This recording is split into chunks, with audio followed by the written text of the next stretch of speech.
Hello guys, meze mute? Nizere ko uteze amatwi neza kandi ufite umwanya kugira ngo wumve neza iyi video, kubera yuko ibintu ngiye kubona garukaho muri ino video ni ibintu ukwiye kuba wakwirinda cyane, kuko nutabyirinda cyane ushobora kuzagwa muri kimwe muri byo ugasanga gishyize ubuzima bwawe mu kaga, nyamara bitari bikwiriye mu gihe waba warabonye iyi video. Hari ibintu byinshi cyane rero abantu tugenda dukora, ariko mu by'ukuri ugasanga dushyize ubuzima bwacu mu kaga, nyamara tutabitekerezaga yuko dushyize ubuzima bwacu mu kaga cyangwa se mu kangaratete, ahubwo twabifataga nk'ibintu biri aho bisanzwe, cyangwa se twabifataga nk'ibintu byo mu buzima busanzwe byoroheje, cyangwa se utatekerezaga yuko byatwara ubuzima bwawe cyangwa se ngo bibe byabushyira mu kaga. Mu by'ukuri rero hari ibintu bine ngiye kuba nagarukaho bigenda bitwara ubuzima bw'abantu kenshi cyane, ndetse ugasanga rimwe na rimwe niyo byaba bitagutwaye ubuzima, ariko ugasanga bigushyize mu kaga gakomeye cyane, ukazarinda ubaho ubuzima bukomeye cyane mu gihe usigaje, kubera yuko nta yandi mahitamo ufite cyangwa se nta garuro waba ugisigaranye, kubera yuko ibyo bintu ari ibintu bikomeye cyane. Ikintu cya mbere na mbere rero nakubwira ukwiriye kuba wakwirinda, utazigera unakinisha na rimwe, kubera yuko kimaze guhitana imbaga y'abantu benshi cyane, ni ikintu bita puranka. Puranka ni ikintu kibi cyane, nubwo ubona abantu benshi cyane bakunda kuba bazikina, wenda se nko ku masosho media bakazikina mu buryo bwa komedi, cyangwa se no mu bindi, wenda mu buryo bwo kuba ari nk'aba content creator, ariko witonde cyane kuko bari abantu babikora bari ibintu babanje gutegura cyane, ko haba hari n'abantu b'abakameramani. Biriya bintu byo uzabyitondere, kuba wategura nka puranka uri kuyikorera umuntu kandi nta wundi muntu wenda uhari wo kuba yagukavaringa cyangwa se yahita akumira icyaha. Hari nk'abantu benshi cyane bagiye bapfa mu buryo bwa puranka, nk'umugabo umugore wenda ni urugero akaba yashaka nko kuba yamukora puranka, wenda kuba yashaka nko kuba yamuca inyuma kandi ari puranka. Umugabo wenda se akaza akigera mu rugo akaba yabona ko umugore we ari kumuca inyuma kandi we ntamenye ko ari puranka, noneho akaba yasubira mu rugo wenda, cyangwa se yasubira nk'inyuma akaba yazana nk'imbunda, cyangwa se yashaka ikindi kintu akaza nta rindi jambo avuga, akaba yahita amwambura ubuzima. Mu by'ukuri ibi bintu byagiye bibaho kenshi cyane, cyangwa se ugasanga nk'umuntu akoze puranke yo kuba yigize wenda nk'igisambo, ugasanga bahise bamurasa, cyangwa se n'izindi puranke zigiye zitandukanye zigenda zitwara ubuzima bw'abantu, cyangwa se zikaba zanabashyira mu kaga. Mu by'ukuri ushobora kuba wakora puranka ugasanga rimwe na rimwe inaragufungisha, bitewe n'uko puranka yagize ingaruka ku wakoze cyangwa se wateguye, yagize ingaruka zikomeye cyane ku buzima bw'abandi bantu, ugasanga bagushyize mu gihome, cyangwa se bagushyize inyuma ya ferabeto, cyangwa se bagushyize ahantu uzamara ubuzima bwawe usigaje, cyangwa se niyo utahamara ubusigaje bwose, ariko ukaba wazahamara igihe kirekire, ukazahaba uwicuza cyangwa se wibaza impamvu waba wararakoze ibyo bintu. Kandi mu by'ukuri puranka abantu benshi bazikora bumva ko ari nka surprise, cyangwa se ari ibintu biza kuba bareba abo bandi bo bari kuzikora uburyo bari bwitwaye, cyangwa se uburyo bari bwifate, ariko mu by'ukuri ibintu bita puranka ntabwo ari byiza, bitewe n'uko bigenda bishyira ubuzima bw'abantu batari bake mu kaga. Niyo mpamvu puranka wagombye kuba wayirinda, nunayikora uzayikore mu buryo nyine wenda bwa content create, cyangwa se bwo kuba ushaka nko kuba wacuruza, bitewe n'uko haba hari abantu bo kuba bagukavaringa, bitewe n'uko aba ari ibintu wateguye. Ariko mu by'ukuri kuba wategura puranka ukayikora ubumwe nta muntu wo kuba yagukavaringa, mu by'ukuri bishobora kuba byaguteza ikibazo.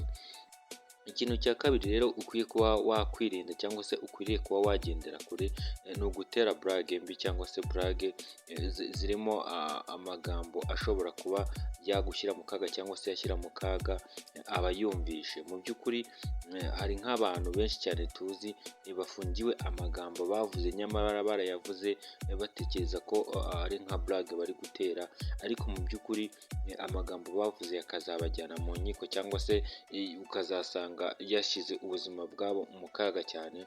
Niyo mpamvu mu magambo ujya uvuga cyangwa se ukunda kuba wakoresha, ujye wirinda kuba wateramo blague cyangwa se kuba wavuga amagambo ashobora kuba yagira uwo ashyira mu kaga cyangwa se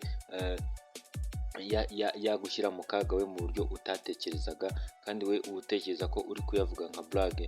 Mu by'ukuri hari nk'amagambo ushobora nko kuba wavuga, wenda kwa kundi ushobora nko kuba wabwira umuntu uti wenda ati nyamara njye nzakwica, kandi wenda se ubivuze mwari muri mu kiganiro gisanzwe ari nka blague, wamara kubivuga umuntu mwaza gutandukana akaza kuba yakwicwa n'undi muntu cyangwa se akaza kugira ikindi kibazo gikomeye cyane kikamwambura ubuzima, we nta n'uruhare wabigizemo, yewe utanazi n'amaherere y'ibyamujyanye cyangwa utazi n'urupfu rwe uko rwagenze, ariko mu by'ukuri ugasanga rya jambo wavuze wateraga nka blague cyangwa se muri mu biganiro biraho bisanzwe, ugasanga rikujyanye mu nkiko ugakatirwa igifungo wenda cya burundu cyangwa se cy'imyaka runaka, ndetse ko itaba ari na mikeya, bitewe n'uko ijambo wavuze ryaje guhurirana n'igikorwa cyabaye, bagatekereza yuko cyangwa se inkiko zikagushinja yuko byanze bikunze amagambo wavuze waje no kuba wayashyira mu bikorwa cyangwa se wari wayagambiriye,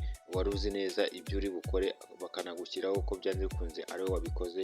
Ibi nabyo ni bimwe mu bintu bigiye bifungisha abantu benshi cyane.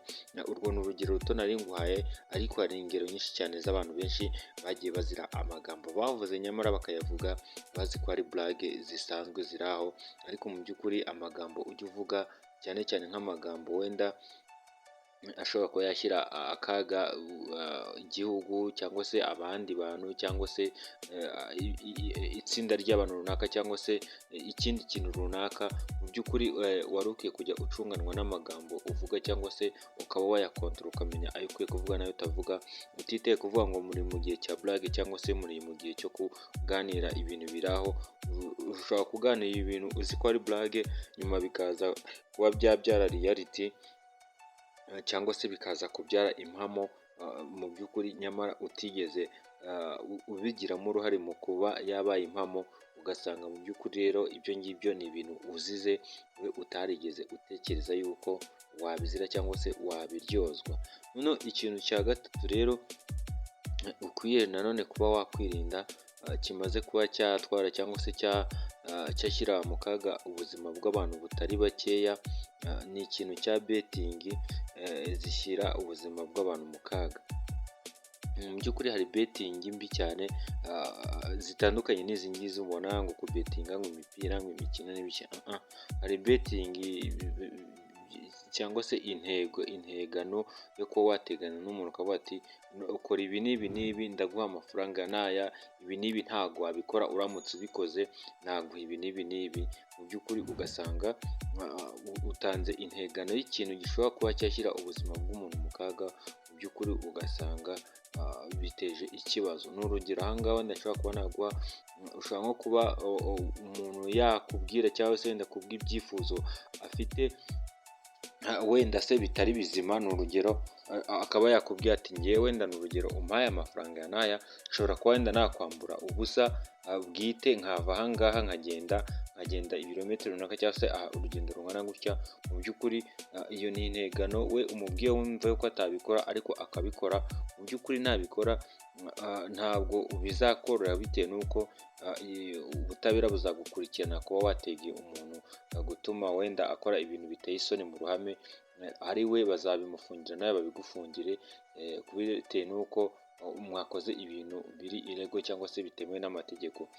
Urundi rugero ntabwo zanisha nk'umuntu ashobora kuba yakubwira ati nshobora gusimbuka ahantu harehare gutya hafite uburebure bungana gutya, ukumva yuko utabikora cyangwa se atabikora, ukamutegera wenda integano y'amafaranga cyangwa se y'ikintu runaka uri bumuhereze, bikarangira bikoze yabikora ugasanga bimugizeho bimwangirije ubuzima, bimuhitanye ubuzima bwe cyangwa se bimwangirije ubuzima, aravunitse cyangwa se agize izindi ngaruka zizanwe no kuba akoze icyo gikorwa wamutegeye, nyamara ntabwo bazakurebera izuba nk'ubuyobozi cyangwa se abanyamategeko, bazavuga yuko wamuhaye integano ishyira ubuzima bwe mu kaga, nawe ubwawe bizarangira babukurikiranye, nawe ubwawe birangire bugiye mu kaga. So ikintu rero cy'integano zishyira cyangwa se betting zishyira ubuzima bw'abantu mu kaga, bizarangira nawe bihindutse nawe zishyire ubwawe mu kaga, uzazirinde. Icyo nacyo ni ikintu kimaze kugaragara yuko cyagiye gishyira ubuzima bw'abantu batari bake mu kaga, so wakabaye ukirinda rero. Ikintu cya kane rero nshaka kuba nagarukaho nacyo kitari gito cyangwa se kitari ikintu cyoroshye, nyamara abantu benshi cyane bakomeza kugenda bakora, nyamara ntibasobanukirwe yuko ari nk'ikosa baba bakoze. Ni ikintu cyo kwemera ikosa utigeze ukora. Mu by'ukuri nk'abantu bajya b'abavoka cyangwa se abantu bize ibintu bijyanye n'ubutabera, nibo basobanukiwe ikintu cyo kwemera ikosa cyangwa se kutaryemera. Ariko mu by'ukuri byagiye bigaragara kenshi cyane yuko nk'iyo ugiye nko kuburana mu rukiko, hari ubwo umushinjacyaha cyangwa se ahangaha bashobora kuba bagutega umutego kugira ngo wemere ikosa.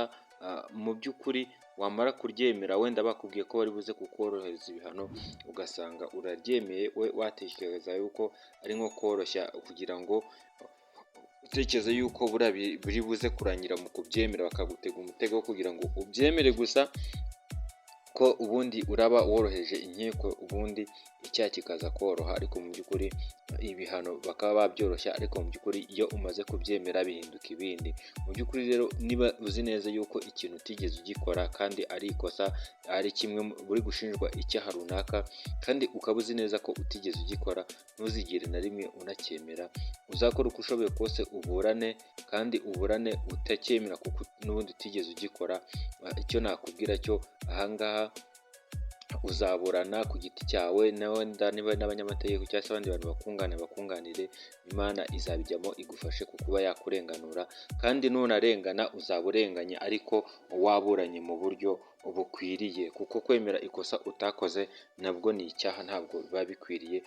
Mu by'ukuri akenshi niyo wemeye ikosa utakoze nk'uku ugasanga nyine bahise baguhereza ibihano bikomeye cyane, biba bigaragara ko wamaze kwemera ikosa. Ntabwo biba bivuga yuko ngo waryemeye utararikoze, tayari icyaha kiba cyaguhamye, ntabwo bakiguhanaguraho kandi waracyemeye ukavuga yuko ibyo bintu byakozwe cyangwa se wabikoze. Ntabwo uzongera ngo wisobanure ngo uvuge ngo nabyemeye kubera yuko mwambwiye yuko muri bumbabare cyangwa se muri bungabanyiriza ibihano. Iyo wemeye ikosa imbere y'inkiko cyangwa se imbere y'ubucamanza, biba byarangiye, nta kindi kintu warenzaho. Niyo mpamvu kwemera ikosa cyangwa se kwemera icyaha utigeze ukora ni ubuswa, ni n'ubujiji. Ntuzigere ubikora, uzaburane uhagarare ku kuri kwawe uko byagenda kose.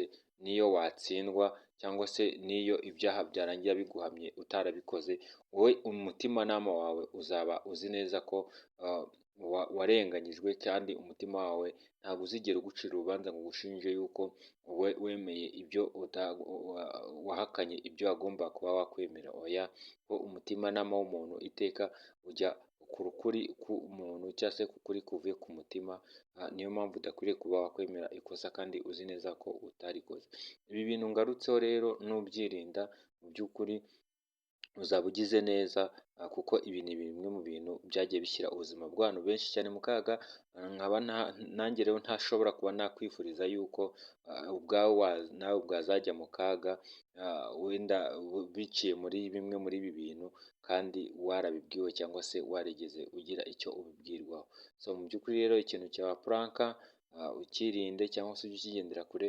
Ikintu cyo gutera burage mbi cyangwa se burage zishobora kuba zashyira ubuzima bwawe mu kaga cyangwa se ubw'undi mu kaga, uzazirinde. Betingi zishyira ubuzima bw'undi cyangwa se ubwawe mu kaga, uzazirinde.